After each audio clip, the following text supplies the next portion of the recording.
Hello guys, welcome back again. आप सभी का स्वागत है जेएस भक्ति यूट्यूब चैनल पे, जहाँ पे आपको मिलती है लेटेस्ट गवर्नमेंट जॉब्स की अपडेट। तो गाइस, आज हम बात करने वाले हैं इंडियन कोस्ट गार्ड रिक्रूटमेंट 2022 के ऊपर। यहाँ पे टोटल 80 वैकेंसी निकाली गई है। यहाँ पे 10th पास कैंडिडेट्स के लिए कई तरह की पोस्ट है, जिसकी इस वीडियो में हम जानकारी देखने वाले हैं। यहाँ पे आप देख सकते हो Indian coast guard region east Chennai, यहाँ के लिए वैकेंसी निकाली गई है। यहाँ पे जो सबसे पहली पोस्ट है वही इंजन ड्राइवर की ग्रुप सी की पोस्ट है, और यहाँ पर 8 वैकेंसी निकाली गई है।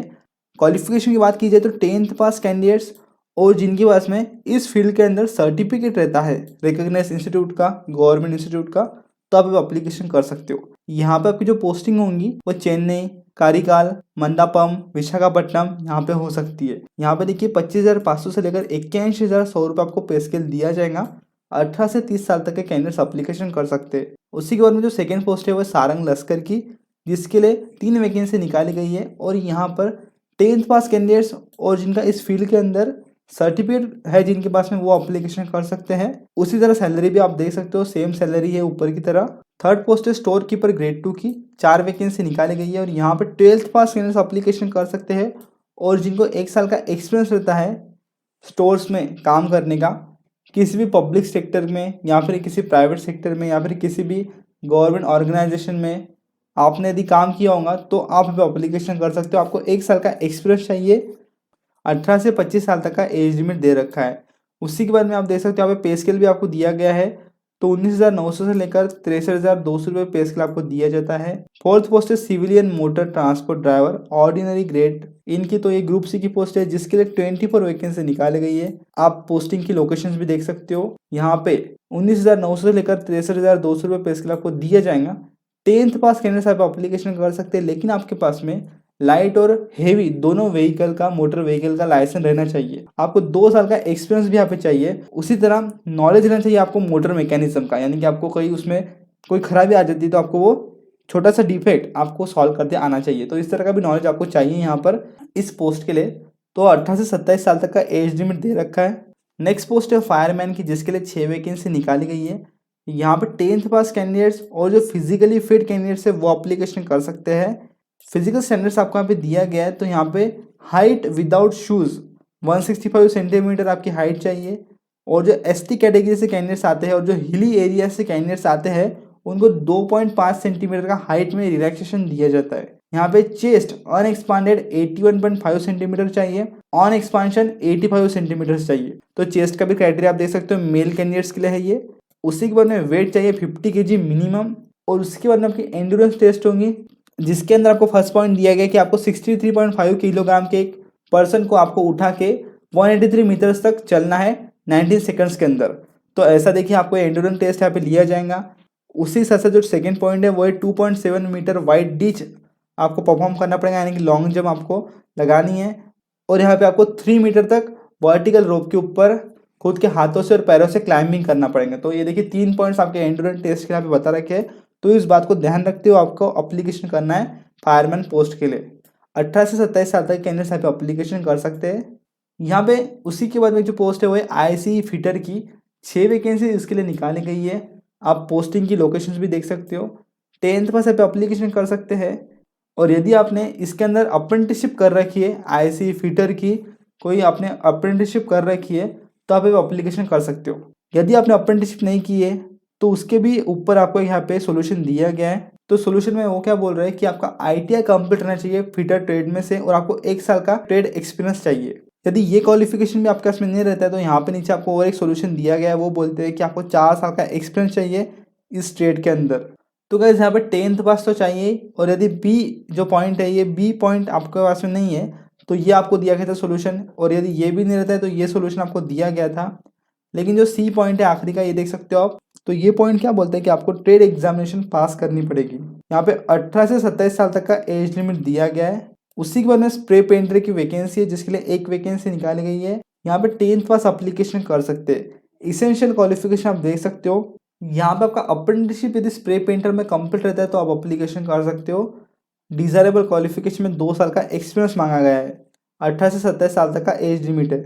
उसी के बाद में एमटी फिटर या फिर एमटी टेक या फिर एमटी मैकेनिकल, इनके लिए वैकेंसी निकाली गई है। ग्रुप सी की है, 6 वैकेंसी है। यहाँ पे जिनका भी 10th पास कंप्लीट है और 2 साल का एक्सपीरियंस रहता है ऑटोमोबाइल वर्कशॉप में, वो एप्लीकेशन कर सकते हैं। 18 से 27 साल का एज लिमिट दिया गया है।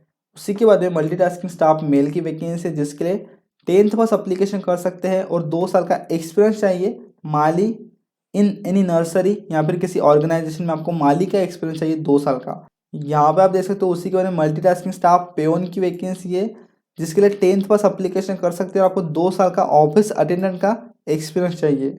नेक्स्ट वैकेंसी है मल्टीटास्किंग स्टाफ डॉक्टरी की, जिसके लिए 10th पास एप्लीकेशन कर सकते हैं और आपको ऑफिस अटेंडेंट का 2 साल का एक्सपीरियंस चाहिए, आप भी एप्लीकेशन कर सकते हो। उसी के बाद में एमटीएस स्वीपर की वैकेंसी है, जिसके लिए 10th पास और जिनको क्लीन शिप में एक्सपीरियंस रहता है 2 साल का किसी भी रिकॉग्नाइज्ड फॉर्म का, तो वो यहाँ पे एप्लीकेशन कर सकते हो। तो आपको क्लीन शिप का एक्सपीरियंस चाहिए यहाँ पे।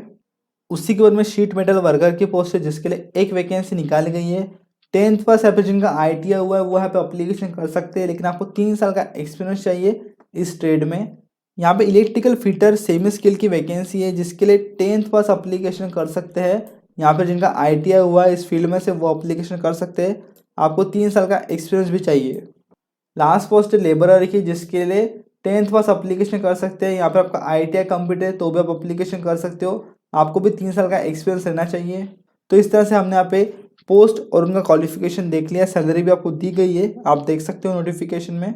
तो यहाँ पर हमने एज लिमिट भी देख लिया था। यहाँ पर SC/ST कैटेगरी को एज रिलैक्सेशन दिया जाता है 5 साल का, ओबीसी कैटेगरी को 3 साल का, और कोई गवर्नमेंट सर्वेंट है उन्हें भी यहाँ पे एज रिलैक्सेशन दिया जाता है। तो आपके कैटेगरी आप यहाँ पे देख सकते हो, और आपका जो एज रहेगा वो 31 जनवरी 2022 तक काउंट किया जाएगा। यहाँ पे अभी हम बात कर लेते हैं अप्लीकेशन प्रोसेस की। तो यहाँ पे आपको नोटिफिकेशन के अंदर अप्लीकेशन फॉर्म दिया गया है, तो आप देख सकते हो, इसकी आपको प्रिंट आउट निकालना पड़ेगा। यहाँ पे आपको application for the post of, जिस भी पोस्ट को आप अप्लीकेशन कर रहे हो उसका नाम आपको यहाँ पे डाल देना है।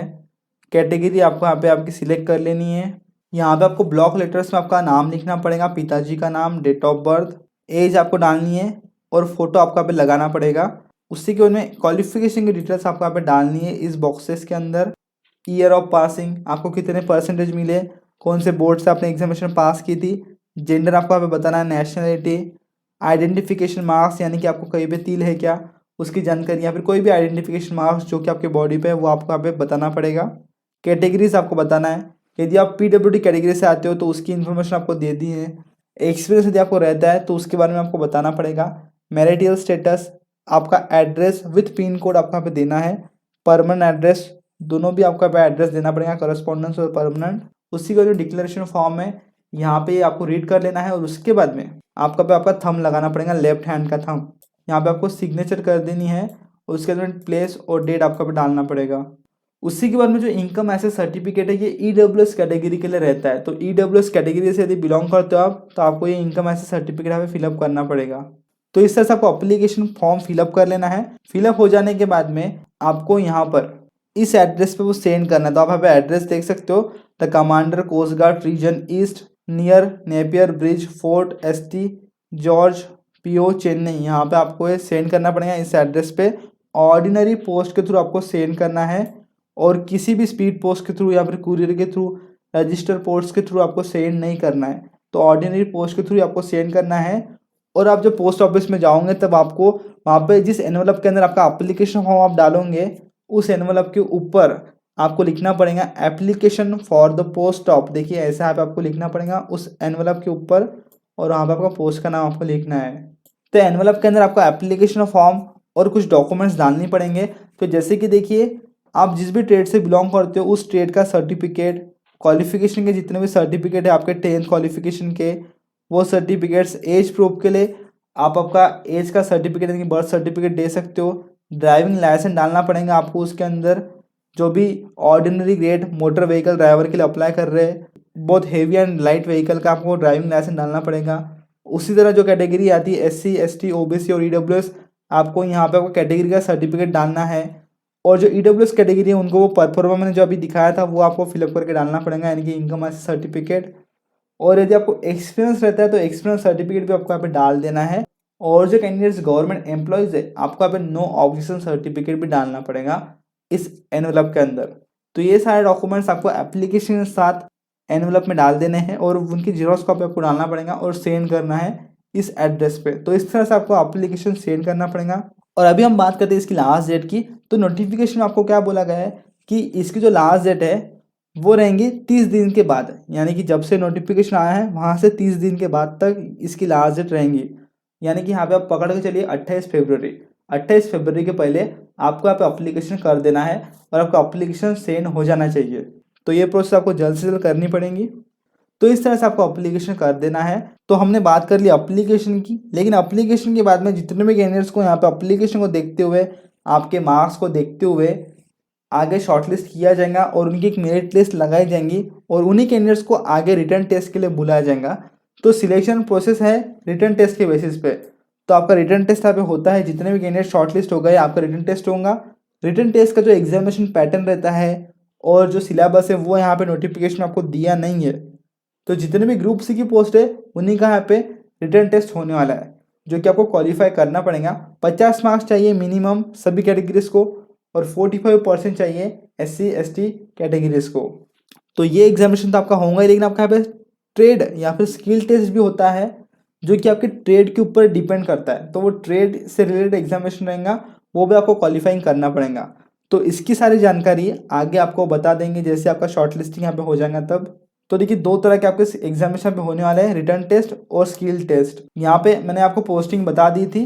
तो ये जो वैकेंसी है परमानेंट जॉब है, लेकिन सबसे पहले इसका जो ड्यूरेशन रहेगा प्रोबेशन पीरियड वो 2 साल का यहाँ पे रहने वाला है, यहाँ पे आपको बता रखा है। तो गाइज आई होप आपके लिए वीडियो यूजफुल रहा होगा। तो अभी तक आपने यदि वीडियो को लाइक ही नहीं किया, लाइक कर लीजिएगा और इस तरह के लेटेस्ट गवर्नमेंट जॉब की अपडेट्स के लिए चैनल को सब्सक्राइब करना ना भूले, क्योंकि आपको इसी तरह की वीडियोस मैं यहाँ पे प्रोवाइड करते रहता हूँ। और इस वीडियो को आपके दोस्तों को शेयर करिएगा। तो मैं मिलता हूँ आपको अगली वीडियो में, तब तक के लिए जय हिंद, वंदे मातरम।